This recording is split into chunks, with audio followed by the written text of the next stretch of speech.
Hi, this is Amy. I'm going to show you how to do audio adjustments in Adobe Premiere Pro CS6 so you can use it on your laptop for school projects and to complete any other projects you might need to do on your own. So remember, this is different in Adobe CC 2018 or 19. First, make sure that you drag your audio into the right timeline area. When you double click on it, you're going to see this menu at the top here. You're going to see the actual sound, but when you click on the one next to it, this is where you're going to adjust the audio levels. So click on what you see right here. This bar will raise and lower the actual volume. It's the level. But in order to change it, you're going to need to hold the Control key on your keyboard and you're going to add keyframes. Those are just little dots you're adding.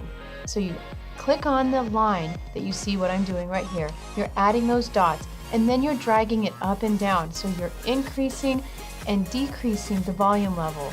It's just like Adobe CC 2018 we've been using in class. It's just you're having to open this menu at the very top. So pay attention to what's up there and what I'm doing.